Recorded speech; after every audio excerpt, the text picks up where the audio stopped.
É galera, temos que ter para mais vídeo para você que é vitória de verdade. Tem um vídeo aí, Dito Lopes falando sobre a eliminação do Vitória. Rapaz, o que é isso? É complicado, Dito Lopes aí explica tudo. Vamos lá, curta, compartilhe e se inscreva. Obrigado.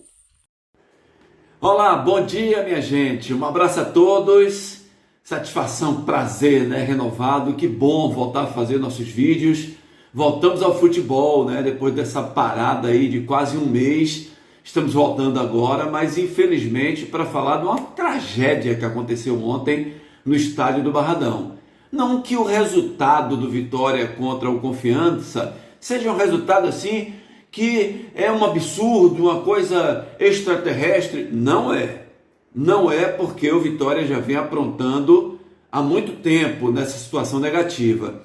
Ontem no programa Resenha das 6, que eu participo, né, que eu faço com o Márcio Martins e a Lona Campos, eu falei para o torcedor aqui. Eu falei, o Vitória não inspira confiança. Eu dei o placar de 1-0 para o Vitória, mas abri o olho e disse que o jogo era jogado. O Vitória estava enfrentando um time de Série C do Campeonato Brasileiro, mas que o Vitória é um time que já não era um grande elenco, né? Vamos lembrar que o Vitória liberou Janderson, que era o seu artilheiro. Lembram dos nossos comentários? Ruim com ele, pior sem ele. Por que às vezes o Carpini dizia, não, deixa o Janderson aí, não manda o Janderson embora não? Porque era o cara que aqui ou ali ele ia lá, incomodava o adversário e fazia um gol, não é? O que o Vitória fez? O Vitória ontem, inclusive, né, jogou com quem no ataque? Olha o que a gente falou do Kaiser, por exemplo, que é um cara que chegou nos 2 jogos, fez 3 gols, ganhou o torcedor, mas eu disse o seguinte, vamos esperar um pouquinho mais. Eu já estou dizendo que o Kaiser é um jogador ruim? Não estou falando sobre isso. Mas eu estou dizendo que ele não vai fazer isso de 2 em 2 jogos, 3 gols. Não vai ser dessa maneira. Jogador que chega num time, né? Ele quer entregar tudo e dá certo. Entregou muito bem o jogador Kaiser. Aí você tem o Oswaldo, um jogador de quase 40 anos de idade, que não vai conseguir estar apresentando um grande futebol. E outra, além disso, de ter um elenco limitado, e por isso que nós falamos e alertamos muito sobre a condição do jogo de ontem, cuidado, porque o Vitória não inspira essa confiança no geral, é no elenco, é na postura tática. Gente, o Carpini teve 15 dias para trabalhar aos jogadores do Vitória, 15 dias para tentar dar uma noção tática ao time e não mudou nada. Sabe o que parece o Vitória? Sabe aquelas reuniões, né? Que você tem, toda quinta-feira tem uma reunião da empresa, mas tem vezes que tem uma pauta, né? Nós vamos conversar na próxima quinta-feira porque aconteceu uma briga de um gerente com um vendedor, né? Então você tem uma pauta. O Vitória entra em campo no que ocorrer. Não tem pauta. O Vitória entra em campo, o que ocorrer, gente. O primeiro que você enxergar, dá o passe. Se der para chutar, chuta. Se não der, não tem um sistema. O Vitória não tem isso. E nem aquilo que mesmo errado acontecia e que levava o Vitória a atacar o adversário, aconteceu ontem. Que eram jogadas laterais, cruzamentos para a área do adversário. Aí o seu Carpini entra com a escalação com 3 zagueiros e 2 volantes que não são construtores de jogadas. Carpini, aí você está brincando com futebol. Olha aqui, eu tenho falado nos meus comentários que o problema do Vitória não é Carpini, é Carpini também. Mas o problema principal não é o Carpini. Então assim, a gente teme a saída do Carpini, a chegada de outro treinador e não muda nada. Porque a gente sabe que o elenco do Vitória é muito ruim. Quanto mais agora, depois da perda desses jogadores todos, e para culminar ontem, o Vitória me parece que está perdendo um dos seus melhores jogadores, que é o Ronald. Então repare a situação do Vitória para enfrentar um campeonato brasileiro tão forte. Vejam agora, acompanhamos um mundial de futebol, né, de clubes. Nós acompanhamos e vimos a qualidade técnica dos jogadores, a dinâmica que é o futebol. Para você assistir um jogo que nós assistimos ontem, o Vitória fez uma partida horrorosa, minha gente. Foi uma partida péssima do Vitória. Veja que quando o adversário atacava, com a fragilidade que tem o adversário, se eu não me engano, o Confiança vem de 4 derrotas. O Confiança é o 19º colocado da Série C do Campeonato Brasileiro. Isso pode mudar dentro da partida? Pode. Poderia acontecer, ou já aconteceu com o Vitória quando estava na Série C, enfrentando um time de uma Série B ou de uma Série A, pode ter acontecido, mas não dá. Eu disse ontem também que o favoritismo do Vitória era pelo Vitória jogar no Barradão, por ter um elenco maior, um elenco melhor, mas nas minhas palavras o torcedor entendia que eu não estava tão confiante de que o Vitória ia se classificar, ia chegar e ia ganhar o jogo, porque a gente sabe, eu tenho falado sobre isso todos os dias, da condição do elenco, a condição técnica desses jogadores do Vitória.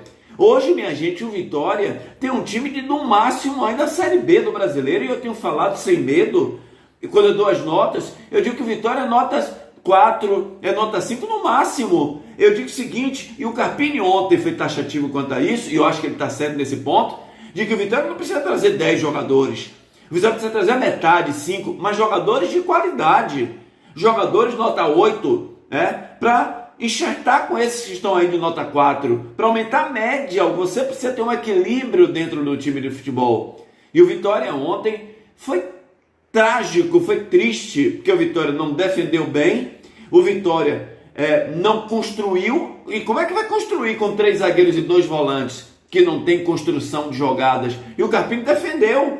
Uma das pautas dele foi porque colocou 3 zagueiros e 2 volantes, que o lateral esquerdo, o Michael, o jogador que é jovem, ele não posso jogar contra Confiança de Série C preocupado com o meu lateral. Ora, bota o Claudinho, que é lateral direito, mas bota no lado esquerdo, se tem essa preocupação. Bota até um atacante de lateral esquerdo, isso já aconteceu várias vezes. O Vitória está jogando dentro do seu estádio contra o time de Série C do Campeonato Brasileiro, que está na zona de rebaixamento, não é o líder da Série C, não. O que a gente está reclamando aqui é a postura tática também do Vitória, não só técnica, porque a técnica você não pode esperar do jogador que é nota 4, que ele tenha nota 8, nota 9 dentro de campo. O próprio Mateuzinho caiu o rendimento, o Mateuzinho não acerta passe, o Mateuzinho não acerta um chute no gol. Então é sofrível o que acontece no Vitória. E aí, Fábio Mota, faz o que agora? Porque você disse que a esperança do Vitória era chegar numa final de Sul-Americana, que o Vitória era para ser campeão do Nordeste. Só tem um brasileiro agora, pela sua incompetência, presidente. É você que contratou muito mal ano passado, e nós falamos e criticamos o tempo inteiro aqui, as péssimas contratações, contratar caminhões e mais caminhões de jogadores. Não se faz isso, quanto mais um time que está disputando a Série A do Campeonato Brasileiro, não é? E agora, faz como? Essa irresponsabilidade, e os jogadores que começam a sair, porque eles sabem que a barca está afundando. Seu Mosquito insistiu para sair, palavras do Carpini ontem, Ronald pedindo para sair, Janderson querendo sair, e todo mundo quer sair, porque sabe que a barca está pesada, e que essa barca vai afundar. Então, ou Vitória, ou isso não, a gente não está falando agora, porque o Vitória saiu da Copa do Nordeste, não. Ou Vitória faz contratações de equilíbrio, faz contratações para trazer um reforço na realidade para o Campeonato Brasileiro, o Vitória não vai se sustentar na primeira divisão. O time do Vitória é muito ruim dentro de campo. Me perdoe, torcedor do Vitória, falar uma verdade para vocês. É lamentável o que nós vimos ontem dentro do estádio do Barradão. Sobre o gol, eu tenho ainda uma dúvida, sabe? Eu preciso ver melhor. Mais tarde eu vou ver, estou gravando esse vídeo cedo aqui, mais tarde eu vou ver o gol que o Vitória tomou. Se há uma falha, de toda maneira eu acho que há uma falha do Lucas Arcanjo, mas eu não sei se a bola desviou, não dá para perceber, a imagem não é clara, a que eu vi ontem à noite, se desvia, ou se o cara chuta uma bola num rebote do zagueiro do Vitória, a bola pega uma curva e engana o Lucas Arcanjo, mas independente disso aí, se o Vitória faz 2 gols e toma 1, o Vitória ganha de 2-1. Então a crítica maior, primeiro, ao elenco que o Vitória tem, e nós já falamos, se era ruim, imagine agora, depois que liberou tantos jogadores. Ao técnico Carpini, que não dá padrão, o time do Vitória totalmente sem padrão nenhum dentro de campo. O Vitória não sabe o que faz, é tocando a bola para um lado, para o outro, a escalação terrível. Você deixar Baralhas no banco de reservas com a desculpa de Carpini, agora Rio é ruim, William Oliveira é ruim, ninguém está falando isso. Só estamos falando que tem um melhor no banco de reservas, que é o Baralhas. Se tem uma contratação boa de um cara que apresentou um bom futebol no Vitória esse ano, foi Baralhas. Aí você tem a possibilidade de colocar um meio de campo com Baralhas, com o PP, com o Mateuzinho, fazer o time jogar dentro de casa contra um Confiança, você deixa os caras no banco de reservas. Então, lamentável o que aconteceu ontem. Sinto muito, torcedor do Vitória, por você, porque não é fácil, não é fácil. E o pior, você não vê uma luz no fim do túnel com esse elenco que o Vitória tem aí. Ou a diretoria toma providência para contratar, ou Vitória está no caminho certinho aí para a Série B do Campeonato Brasileiro. Grande abraço, torcedor do Vitória. Tomara que você consiga, né, ter um dia feliz, porque o que aconteceu ontem à noite foi uma tragédia dentro do estádio do Barradão. Grande abraço para você.